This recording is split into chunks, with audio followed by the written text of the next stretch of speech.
Oi, gente! Hoje nós vamos falar sobre um livro, né? O último livro, inclusive, que eu carreguei de 2025 para 2026, que é o Memórias da Casa dos Mortos, um livro de Dostoiévski, basicamente suas memórias no seu tempo ali preso na Sibéria, né? Cumprindo serviços forçados. E se você está procurando esse livro para ler, você também pode encontrar ele como, até anotei aqui, Escritos da Casa Morta, né? Não da Casa dos Mortos, mas da Casa Morta. Depende muito da tradução, né? Da edição ali, como que eles escolheram a tradução desse título, mas é basicamente o mesmo livro, é basicamente a mesma obra, só muda o título mesmo. E se você tá aqui, né, porque você já leu, fica à vontade para compartilhar nos comentários as suas perspectivas também, né? É muito bom para complementar. E também, se você tá aqui do outro polo, né, de pessoas que assistem para ver se realmente vale a pena ler o livro, já deixo aqui de antemão uma recomendação e eu vou começar a mergulhar aí nas minhas impressões. Geralmente, gente, eu faço de cabeça assim, esses vídeos, eu divido as minhas impressões, o que eu gostei, o que não gostei das obras, principais pontos que me chamaram a atenção, reflexões, né, pessoais sobre a minha experiência de leitura e também aspectos mais de síntese do livro e aprofundamentos históricos sociais aqui que a gente encontra lendo o livro de fato. Hoje eu não vou apenas confiar na minha memória aqui, né, das minhas reflexões momentâneas agora, né, em tempo real, mas à medida que eu fui lendo, eu fui fazendo anotações. E aqui estão esses papéis aqui. E eu vou ler um pouco aqui para vocês, para ter certeza que eu estou compartilhando tudo que eu gostaria, né? Tudo que eu fui pensando durante a minha leitura, eu estou compartilhando nesse vídeo aqui também. Então, se vocês verem olhando um pouco aqui para baixo durante o vídeo, é por conta disso. Bom, nessa minha edição, tem um texto introdutório muito bom, que para mim é um bônus gigantesco, que vai falar ali sobre aspectos da vida do autor, né? E também vai fazer um paralelo, assim, como estava a vida dele antes da escrita desse livro, depois, e e já nesse texto introdutório, a gente tem as descrições do período de trabalhos forçados de Dostoiévski na Sibéria. E também já nos é apontado quais as obras que ele escreveu antes e depois, né, dessa experiência horrorosa que ele teve. Então, por exemplo, gente, antes ele escreveu Noites Brancas, Gente Pobre, depois ele escreveu Crime e Castigo, a própria Memórias da Casa dos Mortos. Então, olha o peso aí que vai se dando, né, por motivos óbvios, né. Primeiro ele foi condenado a fuzilamento, né? Ele já estava ali no paredão para ser morto, porque ele foi considerado um subversivo, ele participava ali de um grupo, né, que eles tinham uns encontros, e o Kizar achou que eles estavam tramando contra o Kizar, que eles eram só um grupo ali de arruaceiros que estavam indo contra o sistema instaurado ali naquele momento, e a figura do Kizar em si também. Então, ali, no primeiro momento ele é condenado à morte, e daí, no último segundo ali, ele fica sabendo, não, quer saber, cumpre lá 10 anos de trabalho forçado, né, trabalhos forçados na Sibéria, mandaram ele para a Sibéria, ele cumpriu 4 anos de trabalho forçado, e mais 6 também, né, forçadamente, ali junto ao exército russo. Bom, o livro é uma crônica exata dos anos, né, que ele passou na prisão de Omsk. É estritamente autobiográfico. No entanto, o Dostoiévski ele escolhe disfarçar, né? Por exemplo, ele não coloca aqui o Alexander Petrovich com o mesmo crime dele. Então, ele foi condenado mais como um preso político, né, Dostoiévski. E o nosso protagonista aqui, que não é o narrador, a gente vai falar daqui a pouco sobre isso, mas ele foi condenado aqui por ter matado a esposa. Então, o Dostoiévski ele coloca um crime muito mais pesado aqui no protagonista, né, que na verdade é a própria história dele, como um assassino. Então, e pior, né? Um assassino da sua própria esposa que ele matou por conta de ciúme. Então, ele tem esse disfarce aí, mas ao mesmo tempo um crime mais pesado, né? Bom, ele apresentou as memórias como as de um criminoso condenado, né, a 10 anos por conta desse crime também. Há 10 anos que no total aí equalizam o que o Dostoiévski também teve que cumprir. Bom, os criminosos, eles desempenham um papel de primeira ordem em todas as obras posteriores de Dostoiévski, posteriores a essa experiência que ele teve na Sibéria, né, dos anos de prisão. Então, por exemplo, aqui nesse texto introdutório, né, a gente relembra Raskolnikov é um criminoso, Rokachin é um criminoso, quase todos os personagens de Os Demônios são criminosos, o Dmitri também é um criminoso, isto é, um verdadeiro efeito literário das suas próprias experiências, e ele, né, ele teve esse contato permanente com os criminosos durante todos esses anos, na Casa dos Mortos, né, que nada mais é que a prisão, e ele carrega isso, né, ele vai colocar aqui, ele vai descrever pra gente quem eram os criminosos, suas personalidades, por que eles mataram ou cometeram outros crimes, quais as suas relações entre si, né, um botava medo no outro, ele era respeitado, o que ele fazia para ser respeitado ou desrespeitado pelos demais, os medos que ele sentiu dentro da prisão, a perspectiva ou não de liberdade, o quanto eles estavam ali dispostos a fugir ou não, dependendo da quantidade de tempo que eles foram condenados, né? Então, se eram menos anos ali de condenação, eles tinham menos também esse ímpeto de fugir, né? Essa disposição de fugir. Então, o Dostoiévski, por meio aqui do seu narrador e também desse diário, né, do personagem principal, a gente vai tendo contato com essas histórias.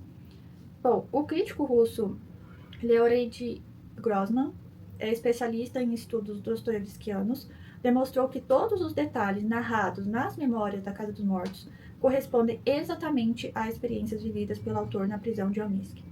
De modo que a obra poderia ter sido tudo menos um romance, uma obra de ficção, ou seja, é basicamente um relato de prisão.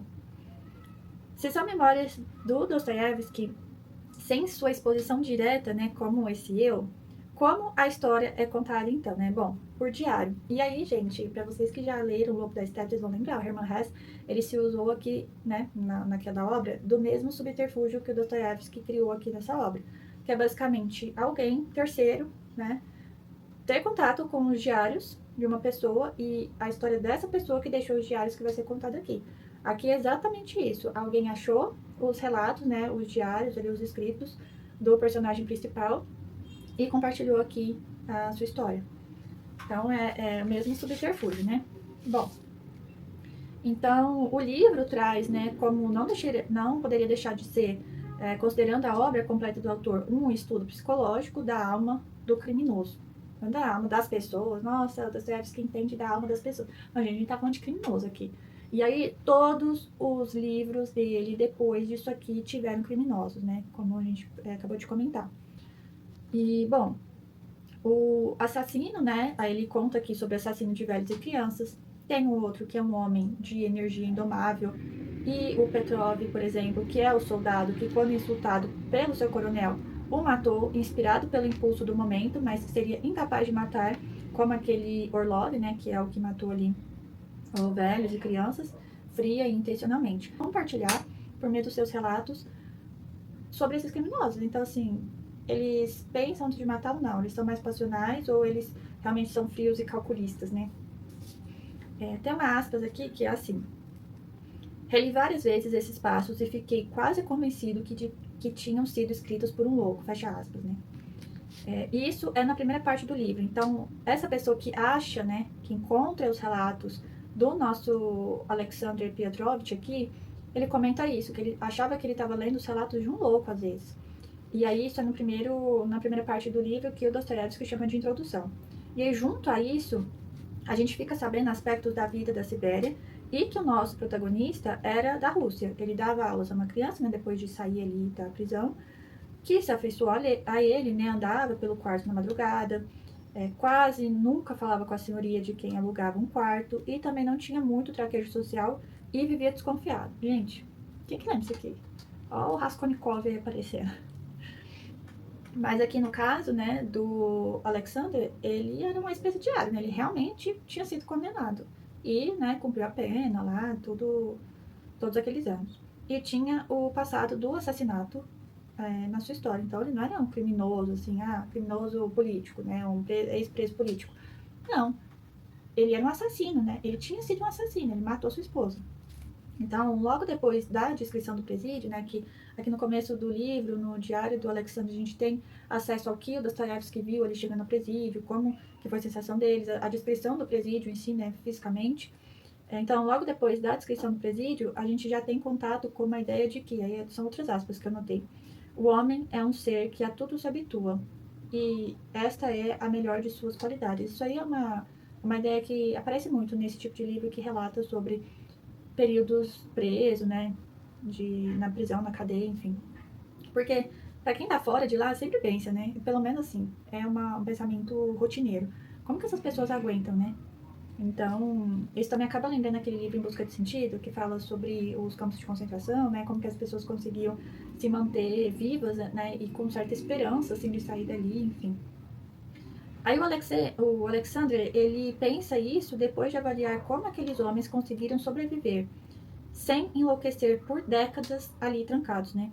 Ainda nessa avaliação inicial, temos acesso a um outro conceito, um pensamento-chave, que é o seguinte: de que os prisioneiros, de maneira geral, falavam pouco do seu passado, não gostavam de evocá-lo e era, assim, gente perdida, sabe? Então, que não soube viver em liberdade e que tinha que aguentar isso agora, né? E ainda nessa avaliação inicial, temos acesso ao conceito pensamento-chave, de que os prisioneiros, de maneira geral, eles falavam pouco do seu passado e não gostavam de evocá-lo. Era mais uma reflexão interna, sabe? É como uma causa perdida mesmo. Eles refletiam internamente, mas eles não gostavam de evocar aquilo. E tudo isso eram simples palavras, né? Então, eles não gostavam de verbalizar realmente. Eles não queriam que simples palavras ficassem ao vento em relação ao seu passado. Isso também é uma parte de exposição e autopreservação, né? Quanto ao tratamento de alguns carcereiros, a gente tem acesso ao seguinte: apenas conseguia piorar os homens já corrompidos, com os seus processos vexatórios e malignos, e se não houvesse acima dele o comandante, homem bom e sensato, que suavizava às vezes as suas ordens selvagens, teria provocado com a sua conduta graves catástrofes. É certo que os presídios do sistema dos trabalhos forçados não melhoram os delinquentes, aos quais apenas castigam, mas põe a sociedade a salvo das suas ulteriores tentativas de praticar danos e provém a sua própria tranquilidade. Não há dúvida de que o delinquente, ao rebelar-se contra a sociedade, a aldeia e quase sempre se considera a si mesmo inocente. Gente, é muito forte. Vários capítulos desse livro aqui. Então, essa ideia central, ela perpassa histórias. Então, você tá lendo ali uma história, e aí, de repente, Dostoiévski nos conta aqui por meio do seu narrador. Ali, ele conta pra gente que o criminoso tal recebeu tantos açoites.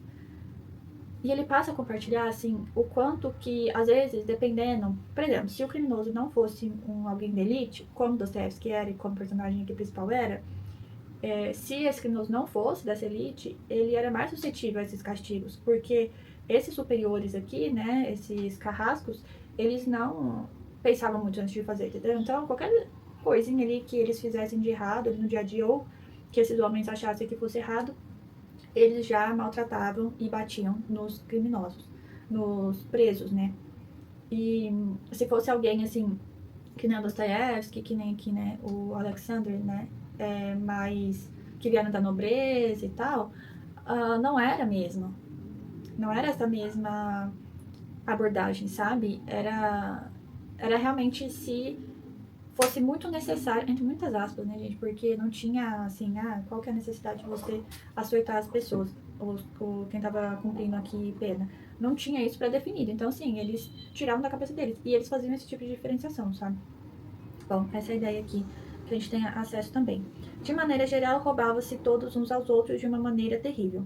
Então ele passa a contar pra gente, né, como que uns criminosos roubavam os outros, e aí como isso dava briga, dava insegurança, como alguns tinham medo de ser mortos ali dentro do presídio por conta de nada, né, só se alguém não for com a sua cara, vai e te mata, enfim. E compartilha aspectos da personalidade e espécie de gente, né, que ele fala, que é umas aspas que eu também coloquei, que introduzia aguardente e tabaco, por exemplo, se dedicasse ao contrabando, tinha uma posição ali dentro do presídio também. Bom, como eu comentei, gente, tiveram várias passagens desse livro que te deixam, assim, pelo menos me deixaram muito mal, sabe? Assim, lendo, você fala, nossa, meu Deus, assim, tem principalmente uma passagem assim, que me deixou muito pensativa, assim, que você lê e você fica mal mesmo. Foi uma passagem que ele fala do hospital, e ele conta de alguns presos ali que faleceram, né, no hospital, e ele relata sobre como que foi que aconteceu. E essa parte, assim, nossa, gente, é bem pesado, viu? Pra mim foi pesado, assim.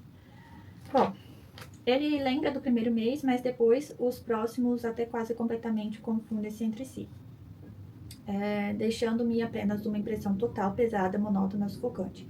Então, no começo ele fala isso, essas aspas aqui que eu coloquei, até ali no primeiro mês ele tinha detalhes, né, sobre a memória, e depois meio que as coisas vão se confundindo. Mas no final do livro ele já fala o contrário, ele fala que não, que foi tão traumatizante que ele lembra exatamente tudo. Acho que até para justificar, assim, nossa, como que a pessoa lembrou de tudo para escrever as memórias, né? Então ele fala isso, que eu acho que também foi uma percepção do Dostoiévski, né? Foi tão traumatizante que a pessoa lembra de tudo. Assim, o que não conseguiu escrever ali no momento realmente ficou muito marcado em si, a experiência, os detalhes, não a experiência assim como um borrão geral de trauma, mas os detalhes ali da experiência no dia a dia mesmo. Aí tem umas outras aspas que falam assim: confesso que esse espanto não se deixou durante todo o longo tempo de minha pena, que nunca a pude afugentar de mim, né? Essa questão do desse borrão das memórias, assim, de que do que ele estava vivendo.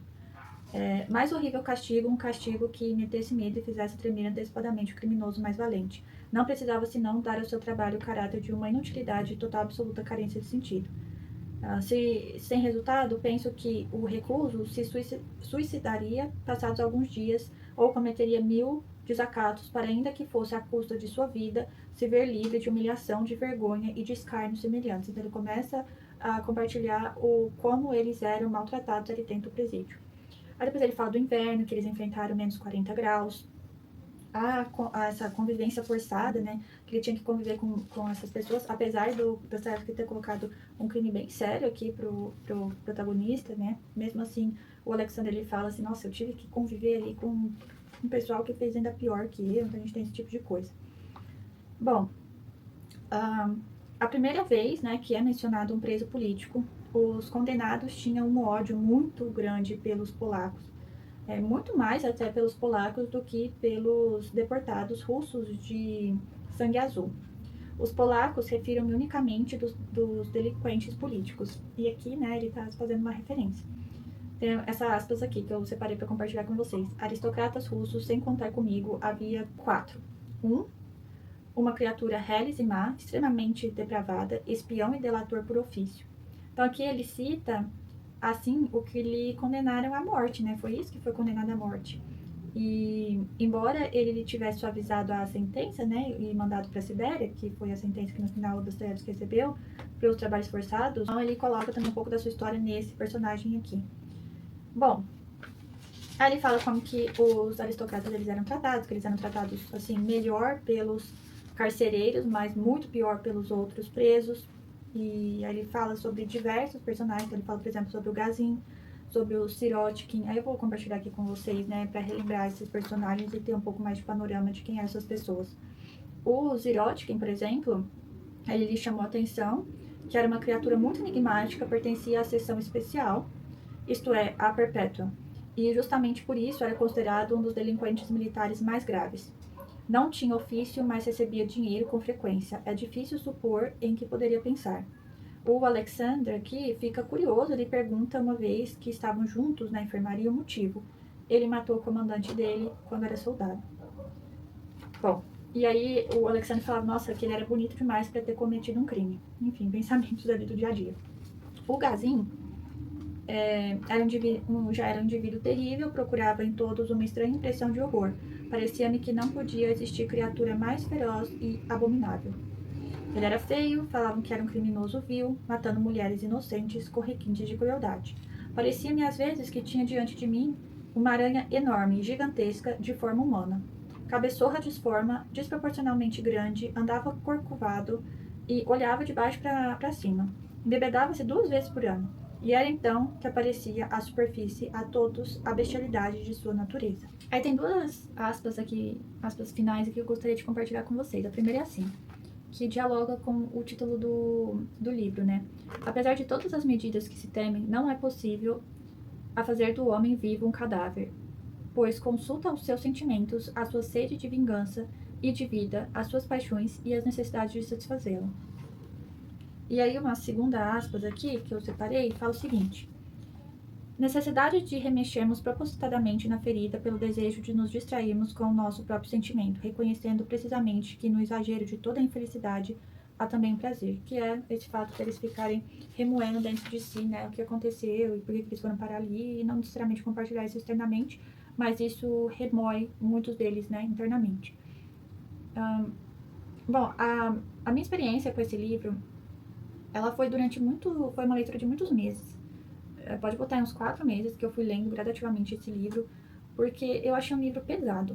Assim, obviamente o tema é pesado, né, gente? Apesar de ter uns alívios, assim, meio que cômicos, sabe?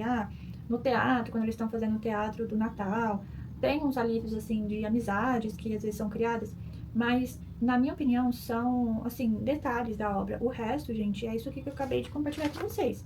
É esse tipo de escrita, é esse tipo de experiência, é o relato, é o diário de alguém que estava dentro do presídio, que estava preso na Sibéria, em menos 40 graus, com outros presos mais terríveis que ele ainda, entendeu? Principalmente saindo aqui de Alexander, o que ele fez, mas assim, lembrando que é o Dostoiévski, com as suas memórias aqui, o Dostoiévski não tinha feito nada demais, gente. Ele não tinha matado ninguém, não tinha batido ninguém, não tinha enganado ninguém. Ele tava lá fazendo parte de um grupo, assim, e o que vai falar, tá, então vocês querem agir contra mim? Você, Dostoiévski, você quer agir contra mim? Acho que nem queria, né? Vendo aqui os relatos dos textos introdutórios estudiosos, pesquisadores sobre a vida do autor, não parece que era o caso, sabe? Ele não tava tramando nada, não tava, assim, tramando nada contra o Kizar. Então, pensa você ficar nessa situação que ele tá relatando, né? E aqui, gente, eu relatei pra vocês o quê? Nem um quinto. Então, é isso aqui durante o texto inteiro. Vale muito a pena a leitura. Eu acho que é uma leitura do tipo que não é, assim, agradável, suave e tranquila de se ler, assim, né? Leve. Mas é aquele grupo de leituras necessárias, assim, que fazem você sair da leitura diferente. Eu falei isso pra Moby Dick também, que a gente lê recentemente aqui no canal, leitura coletiva. Tem algumas pessoas que elas acabam tendo acesso aos meus vídeos, né, e comentam que estão criando coragem para ler Moby Dick, ainda tá lá com o livro na estante, e eu recomendo muito e falo, gente, vale a pena, apesar de ser uma leitura que não seja, assim, satisfatória o tempo inteiro, porque te traz um sentimento ali de incômodo, é uma leitura, acho que, extremamente importante. Então, eu fiz muita leitura hoje durante o vídeo, né, do texto aqui que eu fui escrevendo. Não é geralmente o formato de vídeo que eu acabo trazendo, mas eu queria ter esse comprometimento de compartilhar aspectos muito detalhados aqui da obra e deixar também o vídeo mais aprofundado. Não falando apenas de acontecimentos, mas trazendo esse contraponto também da minha experiência, né, de leitura aqui durante essa empreitada que eu tive com esse livro. Bom, eu vou ficando por aqui. Espero que vocês tenham gostado. Espero que você que assistiu para ver se compensa ou não ler o livro, leia. E depois volte aqui pra me agradecer. E muito obrigada, gente. Muito obrigada por você que ficou até aqui. E a gente se vê em breve.